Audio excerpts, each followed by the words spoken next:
Hello, we're live. Hello, Marion. It's great to actually Hello. meet you.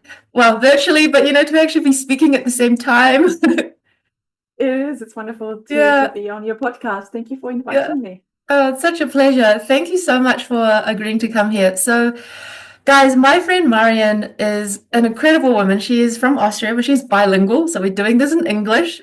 She's so Yeah. badass. Anyway, so just a little bit about Marion. She is a dietitian. She's been a dietitian for 12 years. She practices in Austria and she worked in both the oncology field as well as her own independent practice.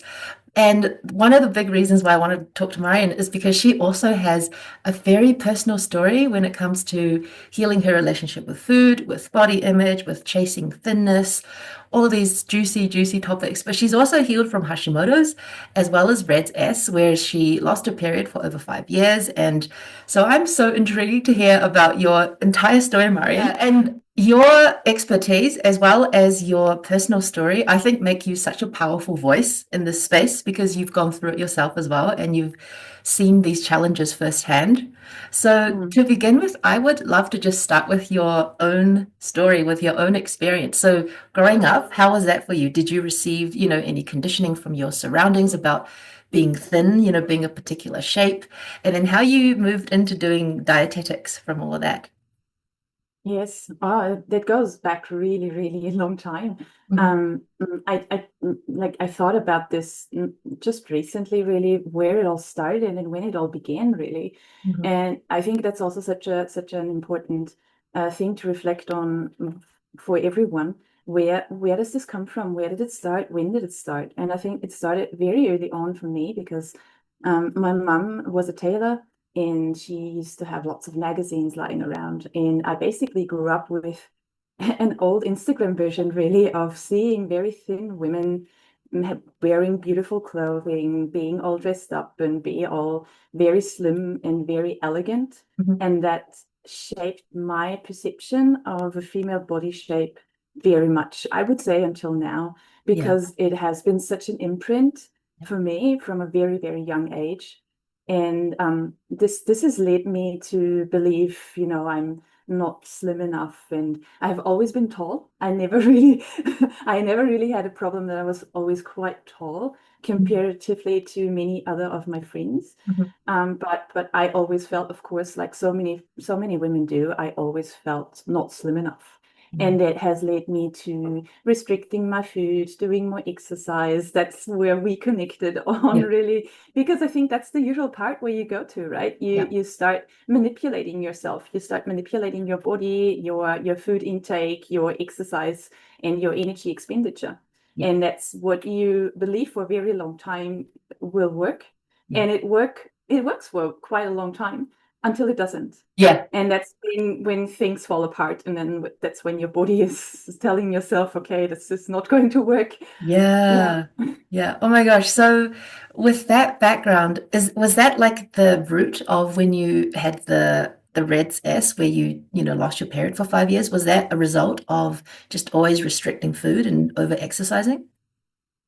I guess so. I think for the longest time, I didn't realize I was having RED-S back in the day. It was not common at all. You wouldn't get the resources. You wouldn't know what it's about. And um, I back in the day, I used to attend when I was still studying dietetics. I started studying dietetics quite late in my late 20s, and I already had all the symptoms of RED-S, but I couldn't connect the dots, and I was on the pill, so I couldn't notice any changes in my period until I stopped the relationship and got off the pill because I was like, okay, there's no use for the pill anymore. Yeah, no. But then I just didn't get my period back. And Wow. I was like going to several gynecologists, and they all said, oh, we don't know. You are normal weight. And I always was. I was Yeah. never underweight. I was never really having a very low body percentage. Yeah, body fat percentage. Mm. And everyone kept telling me, okay, we don't know. I don't know. You will be put on that and that hormone, which I never really wanted to do, Mhm. until I went to a professional development presentation for sports and athletics. And then I realized, this kind of sounds like me, minus the low body fat percentage. But back then it was called the female athlete triad. and it was only about very low body fat percentage and osteoporosis. But all the other symptoms of RED-S and amenorrhea was in there as Yeah. well. So that's why I could connect the dots a little bit, but I was like, oh, that can't be me. I'm not a professional athlete. But now the last like 5 years, 10 years or so, it was very much in the media and very much research that this can happen to hobby athletes just as much and even more so because Yeah. they're not under so much control and not being observed properly. And hobby athletes are always under the assumption, oh, I'm not a professional athlete. I don't eat as much as they need to do. Yeah. And that's where so many mistakes came from that I did myself to myself. Yes. Yeah. So like did that was that what prompted you to study dietetics, or was that like how did you decide I want to study dietetics at in your late 20s? Yeah, I was very much bored with my old job, Okay. and and I thought, oh, I should do something with my life, and started then to be really interested in exercise. And first, I did a athletic class, and then I was like, oh, like what's the like? This training is one side, but then the food is the other side, and I Yeah. need to know more about food in that regards too. And at the same time, I was having the first symptoms of RED-S. So I was already in there. I really don't know, but I guess Mm. I was already in there. But I Mhm. had very, very big problems with my digestion. Yeah. Also, a very common feature of symptoms of RED-S, and I had horrible constipation and like many suspicions about food allergies or intolerances, which all now looking back turned out to be just a low energy availability. But Oh, like the wow. digestive things were a reason why I was like, oh, I should go into that, and applied for dietetics. I also applied for physiotherapy. So I was like in that space, I wanted to have more in-depth knowledge. Mm. And then I was letting my gut feeling really decide, Yeah. and decided for studying dietetics then. Yes. Yeah, I love that, Marion, because like I feel like people that get into doing food and body, this kind of work, I find it interesting how it's always through our own like struggles that we come to it, isn't Mhm. it? It's Because so it's common. It is so very common. common. Yeah, because I feel I really resonated when you said, you had the digestive issues, and so you're like, I want to learn more about this, right? Yeah. Totally. Yeah, Yeah. isn't it funny how that happens? I was also wondering, so like because you mentioned that we were just like texting a while ago. I remember you mentioning that when you were helping the people who were in oncology rehabilitation Mhm. and you were helping Mhm. them with their diet and trying to make recommendations and help them improve, you noticed that a lot of these people brought a lot of fear around food and with disordered eating and all of these things, right? And you realize, wow, I didn't realize there is so much psychology component to diet. And so, Mhm. like when you were in that situation, like were you taught that when you studied dietetics? Like were you taught kind of how to work with people on changing their behavior for the long term? Or was that like a bit of a surprise for you and you thought like, wow, I didn't learn how to deal with this? Oh, it came as a total surprise. I was basically thrown in there, Yeah. and we did not cover this at all. No, that was very new. And if I didn't have my own experiences with that, I would have been pretty lost. Yeah. I also think that I think in that setting of oncology rehab, it's not like you would imagine. It's not very clinical, so it's like I never wanted to work in a hospital. That was always very clear to me. And I think dietitians who work strictly in a hospital setting face other challenges Mm. that I did when people came to rehab, because they usually finished all the therapies, Mm. and then it is very, very well known that after the therapies, also psychologically, there is a big like low energy coming along, because you get all the like the stress hormones with, oh, what's going to happen, how am I going to survive this. Yeah. And then they're like in Austria, there's for many people after the therapies, there's that step or that possibility of going to a 3-week rehab, where you learn about the psychology and how to deal with it, getting new behaviors in. But also I got the feeling, oh wow, there's so much psychology about eating. It's not just recommending food or types of food. that's actually the boring stuff. Yeah.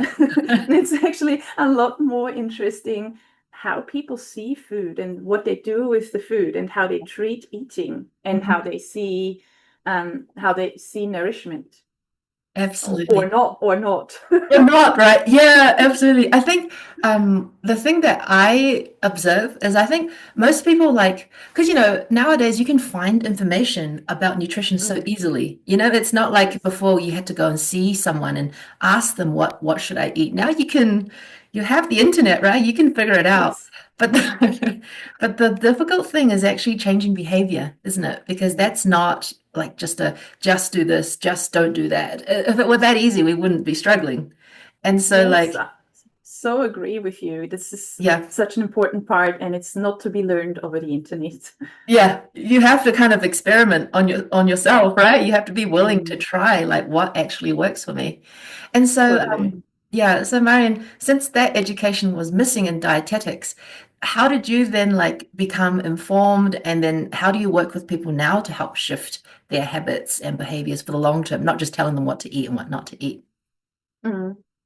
Um, I Well, the biggest part for sure was trying to understand what was behind their behaviors, what they currently were trying to do, and all the restriction and all the black and white foods that you get in oncology a lot because that food is mean and that food is good. Yeah. That was very much a big experience in the setting of oncology. Mhm. Um, and then I started to get really interested in the psychology part, but also in the physiology part, like why do people digest more food, or how is it possible that some people thrive on a high carb diet, for Yeah. example, and others can deal with a relatively low carb diet quite well Yeah. too?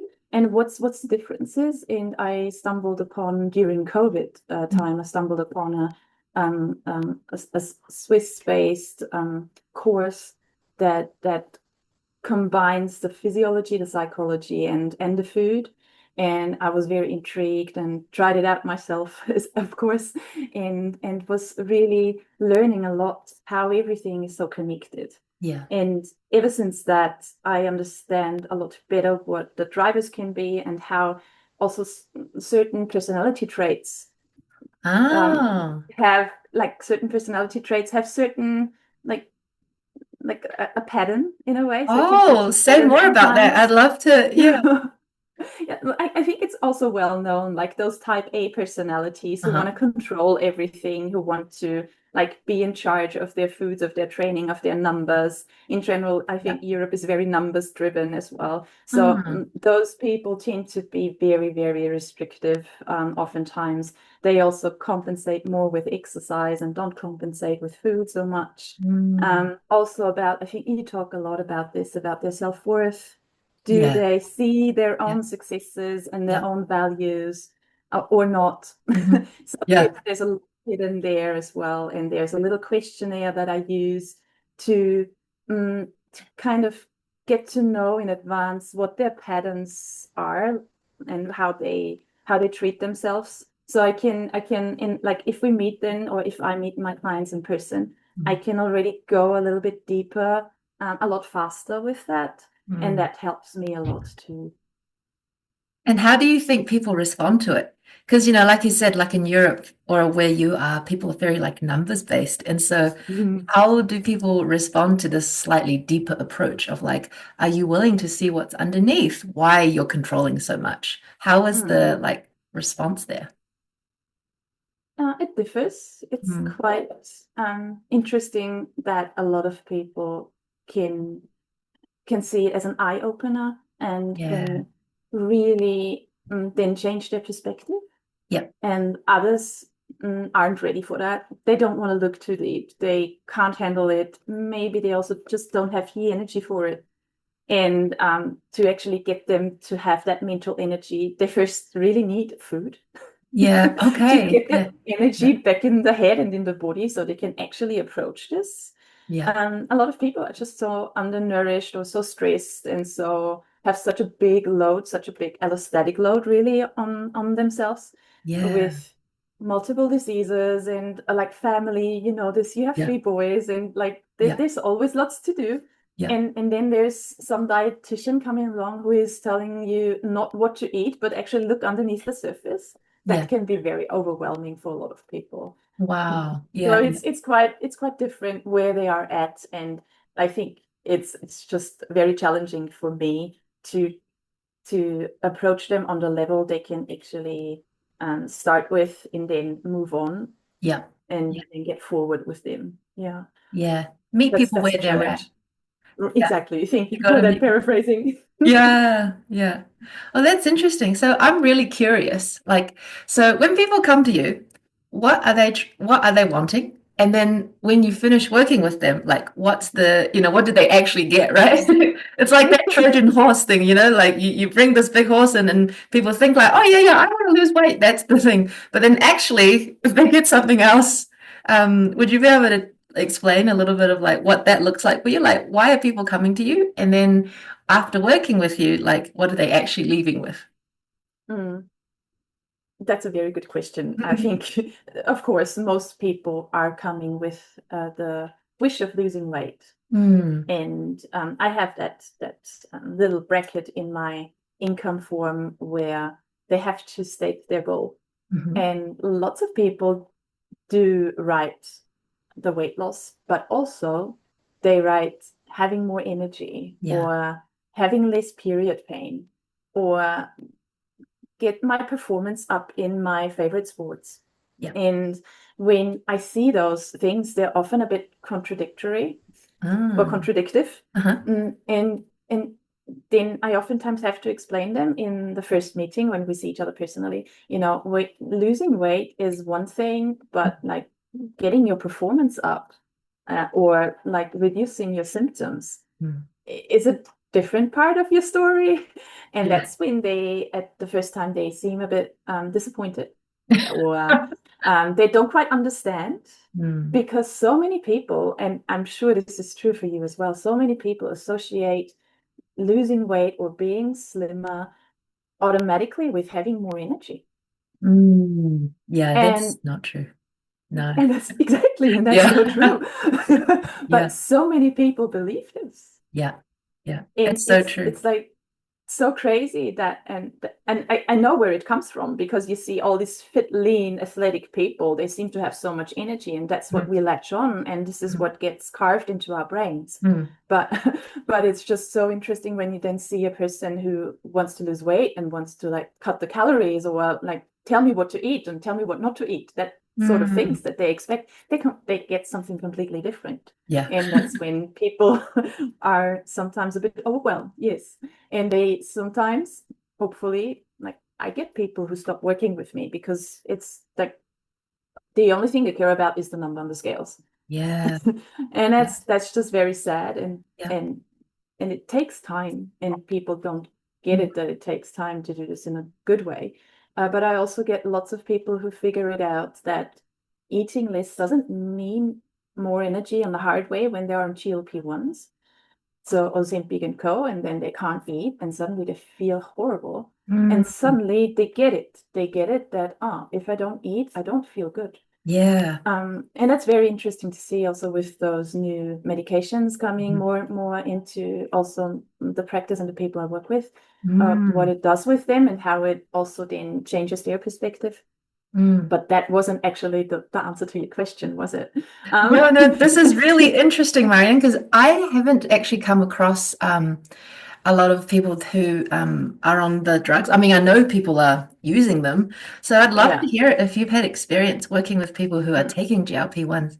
What's that mm, like? How does that change the landscape? And I imagine it'll just bring up a lot of like downstream problems that, you don't mm, see it now, but maybe like a year or two down the line, osteoporosis or something like that. Like, mm, what's your mm, experience with dealing with people who are taking GLP-1 drugs and trying to improve their nutrition? It's like strange. It's like, what do mm. you really want? Yeah, and that brings us exactly to the question before. Mm, They all want that lower body weight and they all want to lose weight. And so many people who are seeing me with GLP-1s aren't actually very overweight. mm, There's that big discussion, or like a big advantage to people who are really on a high risk of getting or already having diabetes and high blood pressure and a really high body weight. Like we're talking 130 plus. Yeah. That's like a completely different story. But Yeah. I'm talking about basically normal body weight or slightly overweight women who I saw so far, who could have, if they really took the time, who could have like changed their body composition, like get peaceful with their selves and their body image and their food, and really take that very self-loving and positive and kind approach for connecting themselves to themselves in a better Yeah. way. Yeah. And taking care of themselves as well, because so many people and women are taking care of everyone else, not for Yes. themselves. Yeah. I'm sure you see this a lot too. Yeah. I'm so glad you brought that up because that care piece is so critical. Do you find that like people only do things for a result? You know, like I'm only going to eat healthy because then I'm going to look that way. I'm only going to do these movements and this exercise because that's going to build muscle tone and I'm going to look, you know, it's like the care becomes conditional instead of just doing it because you actually care about yourself. Like that's such a huge difference in your intention, you know, because your intention is everything. If you're doing something from a place of I'm not good enough as I am, I need to do this so that I feel better, you're just going to get more of the same, you know, that hole can never be filled. That's one of the things I've learned. It's like you can set these goals, right? But once you get there, either you live in fear of losing it, right? Or you feel like, well, this isn't, I don't feel any different, or maybe I need to lose more weight. I find that's Yeah. like kind of what happens with people, right? It's like, and you know, I've had this experience myself, just realizing that whatever you get to, unless you actually care about yourself, the result is not like, no matter what it looks like on the physical level, it will not make you feel any different. No, because it will not change you from the inside. Exactly. Yeah. And Yeah. this is really such a good point that I have learned as well. And just recently with a client who used to have 160 kilos and then got a bariatric surgery going down to 95. And then in her now early 40s, she was diagnosed with cancer. Wow. And then she lost another 30 kilos. And now she's at 68. And she told me she does not see herself slim, even though like her weight is basically half the weight she used to be. And that was such a proof of what you're just saying. If you don't change your relationship with yourself, the weight won't change it. I know. It has to come from yourself. Yeah, absolutely. And There's it's a, crazy. It's a crazy story, really. yeah, that is really crazy. And I remember someone said this, it always stuck with me. It's like, you don't lose weight to become healthy. You become healthy, and then you may lose weight if you have weight to lose, right? Like it's gonna, Right. that's the huge like turnaround. That's what I, you know, one of my key messages is that too, you know, like when you just restrict your food and increase your exercise for a short amount of time, all you're doing is manipulation. There's not change. You know, you're like Totally. holding a rubber ball underwater, but you haven't changed, you know? But real change is actually so difficult because it involves like a completely different way of seeing yourself and seeing how you care for yourself. And sorry, not seeing how you care for yourself, how you actually care for yourself and your self-image, right? Like that is really what needs to shift. And then when that shifts, it becomes so much easier to take better care of yourself, doesn't it? Yes, and I love the sentence too. I've heard it long time ago, and it Yeah. comes back and back again. And I absolutely love the sentence because it's so true. And also what a lot of people I think have to realize is that sometimes you don't get that extra slim body shape because that is just not who you are. Yeah. And that's also just so important to see. Like what's your family like? What's your bone structure like? What Yeah. is your muscle and body composition like in a healthy way, and all of these pictures that we have in our heads stored up that are super slim, maybe they're not meant to be, but that's okay because your healthy version of yourself, Yeah. that's what you find out in the process. Yeah. That's where everything connects, where you feel good, where you sleep well, where you are relaxed with yourself, where Yes. you have energy all day. Mm-hmm. That's such a present and such a treasure to have.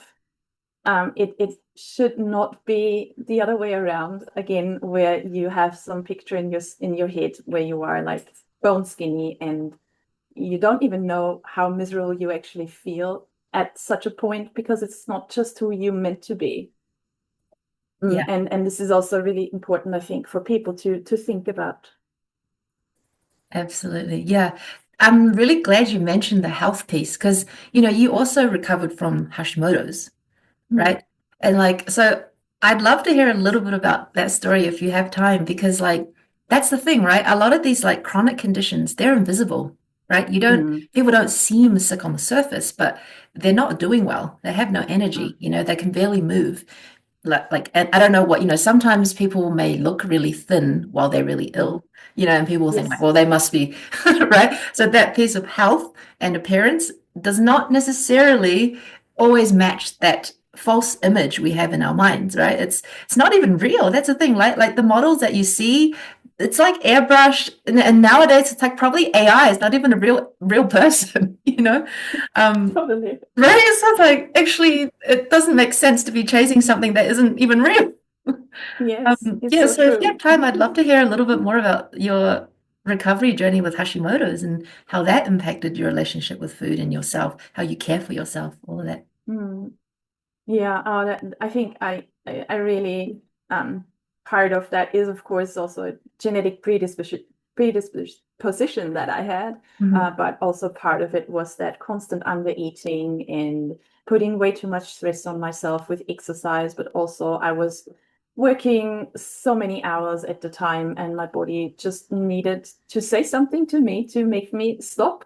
Yeah. And I think that was a big warning sign that came to me. And for the longest time, I didn't understand. But looking back, I found a very great thyroid doctor who has helped me and who has also brought a lot of different perspective to that disease. But eventually, it was that healing part was like taking a break, putting lots more pauses into my daily schedule, having not so much stress, sleeping well, eating well, not restrict food. And Mm. also a big thing is to actually fuel workouts. I never did that before. I did a triathlon with water basically. And all these things I changed, and I took care of myself. And taking care of myself was, I think, one very big part. And then also the other part was accepting myself and not hiding myself anymore. I was just I always had the feeling something's wrong with me. I'm not good enough. I'm not pretty enough. I'm not smart enough. Mm. All these self-doubts that I used to have, I won't say they're all disappeared, Mm. but No. and they will never, I guess. But Mhm. but I just see myself and treat myself so much better and with a lot more kindness and friendliness. And I think the body always listens to Yeah. how you speak to yourself. And I did change that. And that a big help was my husband, who always reminded me, don't talk to yourself like this. This Yeah. is not okay. Yeah. And and being kind to myself and seeing all the strength and positive things about myself really made a big difference, I think. Wow. I'm so glad you shared that. And thank you for sharing so vulnerably. And I actually love it when people will just admit that, I just feel not good enough sometimes. I just feel like I'll never be good enough, all of these things, because like we think that we're alone, but we're really Mm, not. Like, yeah. right? I think so many people feel this way and they feel ashamed and they think, I need to Mm, get rid of this feeling. But it's like, are you kidding me? Like everyone else feels that same. They feel the same at times. And I think it's mm, so important to, instead of seeing it as a problem, to see it as just a common part of our humanity. And mm, and the thing is not to get rid of it, but it's to just know that that's there, but not mm. necessarily act on it, you know? Because it's Yes. very different to just letting a feeling pass than feeling something and being like I need to make, I need to do something about this, like Mm. you can just sit with the feeling that like sometimes I don't feel enough, but I'm still going to take care of myself. Mm. That's so good, Lulu. I love Yeah, this because sometimes you don't have to act on all your thoughts and all exactly. these crazy things that pop Yeah. into your head. Hmm. And also like that feeling of, oh, I feel fat, or I feel, Yep. I don't know, Hmm. puffy, or whatever feelings you get, they are completely normal. I And know. we realize when we talk about this, Yeah. everyone has these feelings Hmm. and they should be normalized and they're okay, Yep. but just don't punish yourself. Yep. Exactly. You don't have to act on them, but you can feel them. And yeah, no need Mm. to shame yourself further. We all have them. It's just part of life. Yes, totally. Oh, thank you so much. So before we wrap up, Marion, would you like to share how we can keep in contact with you, your Instagram, your social media, and how people can work with you if they feel like Marion is the woman for me? I need to. Yeah, I think most content is shared on Instagram about work and also the things that I just do in my stories and what comes up and what's interesting. So my Instagram is, I think you will link it in the show Yeah, I notes, will. right? Yeah, I'll It's find it. it's a German, It's it's in German. klartext.essen, and also my website, it's klartext-essen.me, and there you can find all the resources and my email, and also just have a chat via Instagram. That's probably easiest to get in Yeah, yeah. touch with me. Yeah. Yeah. You're so amazing. I also forgot to mention, like, I remember I was just, scrolling Instagram one day and I saw a post. It was like, oh, look, it was from Jamie. And he's like, oh, look, the family's on TV again. Yes, it's so So your, cute. your wife is just casually on TV. Yeah, like it's a bit exaggerated. I'm not that often on TV, but yeah, it does happen and it's fun and I like it, and it's part of my healing journey, I guess, to put Yeah. myself out there and not be scared and Yeah. let fears. That's the same thing again, isn't it? Yeah. Fears that pop into your head, they're not real. They're Mhm. just, most of them are imagined, and we are always going worst case scenario and it's not going to happen. Mhm. And so part of that, part of being brave, is doing this sometimes. Yes. Yeah. Oh, I love that so much, Marion. And I love how you mentioned that, you know, being afraid, but there you are on TV.